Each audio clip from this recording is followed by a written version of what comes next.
As of late, a lot of my friends and a lot of you guys in the comments are asking a lot of similar questions, so I figured I'd rip through a lot of the more common or intricate ones. So without further ado, let's get into it. I really love photography. Do you have any advice on how to take my current hobby and turn it into a job/career in the future? Here's some solid advice I got a while ago that goes a little like this. So first, choose a niche for the photography or videography or whatever that you want to get into. In this case, let's say it's food or product photography. First, you'd want to create your own small portfolio from your own dinners, or even taking your camera into restaurants and snapping photos of the dishes you order. Once you have that initial small portfolio, approach a local restaurant or cafe or whatever that needs media, saying that you'll do it for free, and then show them your portfolio. You're basically building your portfolio on a more professional level for free again, and they're getting marketing assets for social media, whatever. Win-win for both of you. Then once you have a solid portfolio built up, you can approach a different company. It's important that it's a different company because the original company you did work for is never going to want to pay you as you just did a bunch of work for them for free. But you can start using this portfolio that you have built to leverage actual jobs from different clients in the future. From there, you'll be cold calling different companies, kind of being like a small little agency until you'll start receiving jobs yourself from referrals and whatnot. What is the best film and camera/lens combo for camping and road trips if you could only choose one combination? Honestly, that is a tough question. I think for a road trip, I would choose a wider lens, just me personally.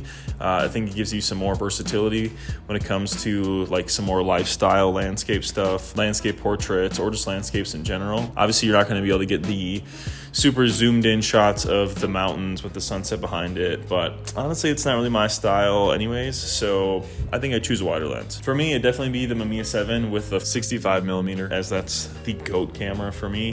And that's honestly the only lens I've used on it, but it's been the best lens that I've ever used. It's so sharp, and it's like the perfect amount of wideness, I guess, to it. As for the film, I'd probably have to go with Portra 800, as much as the people aren't gonna like it. It's just a very reliable, faithful film. It's going to do you well in pretty much any circumstance, whether it be the morning shots or the evening sunset shots, inside, indoor shots. Obviously, during midday, you'll be sacrificing a little bit of the flexibility, but honestly, I don't shoot a ton during that time anyways. So, yeah, definitely be Portra 800 for me. What was the first photo you remember being really proud of? Probably the Grand Teton photos, honestly. Even though there's not really anything super crazy about them, and Mother Nature is doing most of the heavy lifting, it was the satisfaction of finding such a dreamlike spot, planning a trip around it, waking up at 4 a.m. to get there, and then executing on the photos. I'm really satisfied with many of those that morning. I also just recently went back to the Tetons. Didn't have nearly as nice of weather, but still I'm excited to get the photos back. I'm about to send the photos out, so I haven't seen them yet, so fingers crossed on those. Why, when proportionally more creatives are left-handed, has there never been a left-handed camera? Is this true? There's never been a left-handed camera? That's honestly kind of crazy. But I Googled this, so I didn't just know this off the top of my head. Seeing as the world is only like 10% left-handed, I guess it's not that surprising. And realistically, does there need to be a left-handed camera? Like, does the dexterity needed to push it with your non-dominant hand really worth creating a whole different camera and manufacturing it, etc.? I don't know. I'm just picturing me shooting a camera left-handed, and I feel like it would be no different. So I don't know. Describe your perfect Sunday. My perfect realistic Sunday is probably getting back from a camping trip, hopefully early enough to still have half a day or so to prep the house for the next week, relax a bit, respond to the funny comments you guys leave in the videos, and maybe even edit photos or the next video a bit. My Sundays switch up quite drastically with work, so honestly it's rarely that it's the same. Recently I've been trying to chip away at archiving my film, which I will say this FlexiSpot desk helps quite a bit when I'm at the desk for hours at a time. FlexiSpot sent me this table to check out, and honestly, I thought with the amount of editing and time I spend at a desk for work or on the channel, or in this case, archiving, being able to switch up between sitting and standing at the ease of a button is super nice. I know right now there's a crazy sale going on with them on Amazon if that is something you'd be interested in, which honestly, if you're at your desk a lot, it probably should be, and now is definitely the time to pull the trigger. Thanks FlexiSpot for sponsoring the video, and the link is in the description and pinned comment if you want to check it out. What do you do for a living? Seems like you have a pretty heavy modified 4Runner. Do you work on 4x4 and or overland vehicles professionally or just as a hobby? So I work in the off-road industry doing marketing, photo, video, etc. for the last 5 or 6 years. So that's how I've been able to build out the 4Runner, mostly through some awesome brands that I've worked with, which has been really cool. I managed to make it into an off-roading and photography vehicle with places for my cameras, somewhere to sleep, a fridge, battery charging capabilities, etc. It's really an off-grid production vehicle at this point, which is great. I'm in the process of filming a video about it, doing a walkthrough on it, so stay tuned for that. As for work right now, I'm working for a camping kitchenware company, doing marketing and media, so that has me on the road a lot, but that's super fun and enables me to do a lot of cool videos, which you guys will see here soon. Seeing that Pentax and Mint are making new 35mm cameras, do you think that there's hope for a manufacturer to make a new medium format camera? If it ever happens, who or what do you think it would most likely be? First off, before we get to the comment, I just want to say that I think it's a little aggravating to see some of the thought process on the new Pentax and the new Mint camera that's coming out. I don't know, I just feel like there's a lot of weird elitism with people wanting a new camera, but then also being mad at the price point that it's at, despite Pentax clearly explaining kind of their map through it all. I don't know, it's kind of like you can't have your cake and eat it too. You can't have a nicer, newer camera, but then expect it to be $100. I don't know, I feel like people wanted the Pentax 17 at the quality that it's at and whatnot, but wanted it the price of the Kodak Ektar 35 or whatever that more plastic Amazon special camera is.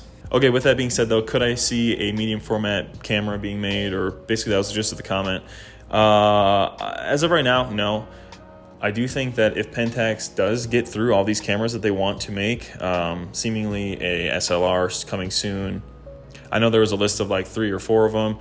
I could see eventually that being a route that they take, but I don't know. I think the vast majority of people who are shooting film are shooting 35mm. So I think it would take quite a step to get to that point. So I wouldn't hold my breath for it, but I guess eventually I could see it if we keep seeing new products coming out and then seemingly doing well on the market. I could see companies taking more of a risk on newer products like that. Which camera that you've used has surprised you the most in a good way? I would say that as of late, it for sure has to be the Nikon F2 that I've been using.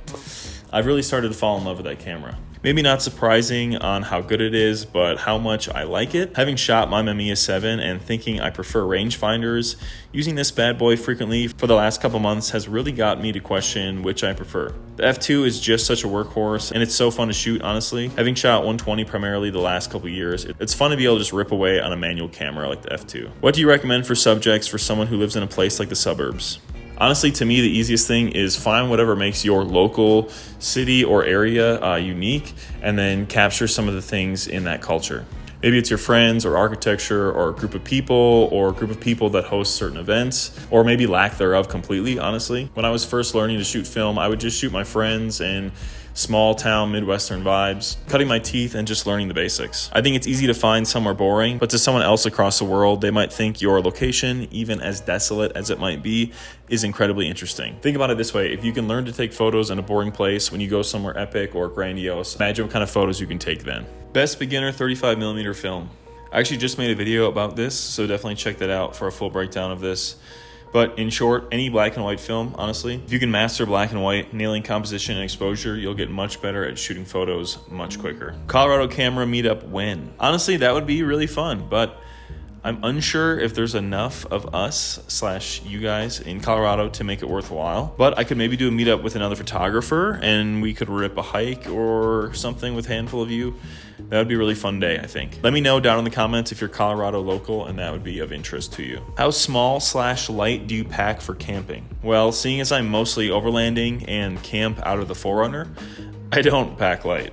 But this summer, since moving to Colorado, I'm really trying to do some backpacking, so maybe I can report back at the end of the summer with a photography backpacking video or something and kind of break it down there. Do you shoot digital at all? If so, what's the difference in workflow look like compared to film? I don't shoot digital at all for personal stuff, except for video, obviously, but no photography. However, for my full-time job and majority of outside pay shoots, unless specified, it is mostly digital photography. Especially now being full-time with my current gig, the turnaround with digital is necessary for social media. That being said, the brand aesthetic totally fits with film, so I'll definitely use some of the film shots in our marketing and whatnot from time to time. You just can't rely on them at this point, maybe down the road when they'll pay for same-day development or whatever, but not for now. As for the workflow, it's not much different. In both cases, they end up getting cleaned up in Lightroom and or Photoshop, depending on how many photos and what needs to get done to them realistically. How did you get the Portra license plate? I got a custom license plate back home in Wisconsin. I had it for like a year and a half or so. And then sadly, on the way out to Colorado in April, when I was moving, the back plate had fallen off somehow. Honestly, I don't really know. So I still have the front one hung up on my living room wall as a decoration, which is a nice token of home. If you could create the perfect film stock, what would it be? Example, grain from one stock, color from another. If it already exists for you, which is it? Honestly, having a color film stock at 1600 ISO, I think would be really cool, barring that the grain isn't too crazy. I think especially on 120, having just that extra stop would be super helpful for handheld scenes up at dusk or dawn when hiking or inside doing handheld interiors. Portra 800 is definitely great, but just that extra stop would be honestly pretty nice. How do you edit your film photos? Sorry if there's a video on this already. There isn't a video on this. If there's enough interest, definitely let me know in the comments. Honestly, it's nothing that crazy, which I guess maybe is more interesting and relatable to you guys. So yeah, there's not, but let me know in the comments if that would be of interest and we can get her done. Otherwise, that's gonna wrap it up for this video. That was pretty much all the questions you guys had. There's a couple really specific ones that I just kind of Euro stepped around, but maybe we'll do them in a future video. With that being said, definitely comment down below if you have questions for a future Q&A. I'll probably do another one here in 3 or 4 months. Maybe once we get some more information from Mint about their new camera, and yeah, we'll go from there. Also, my camera died like halfway through, so that's why there's like no talking head footage for like 40% of the video. Sorry. Otherwise, that'll do it for this one, guys. Thank you so much for watching. Until the next one, stay safe, stay shooting. Peace out.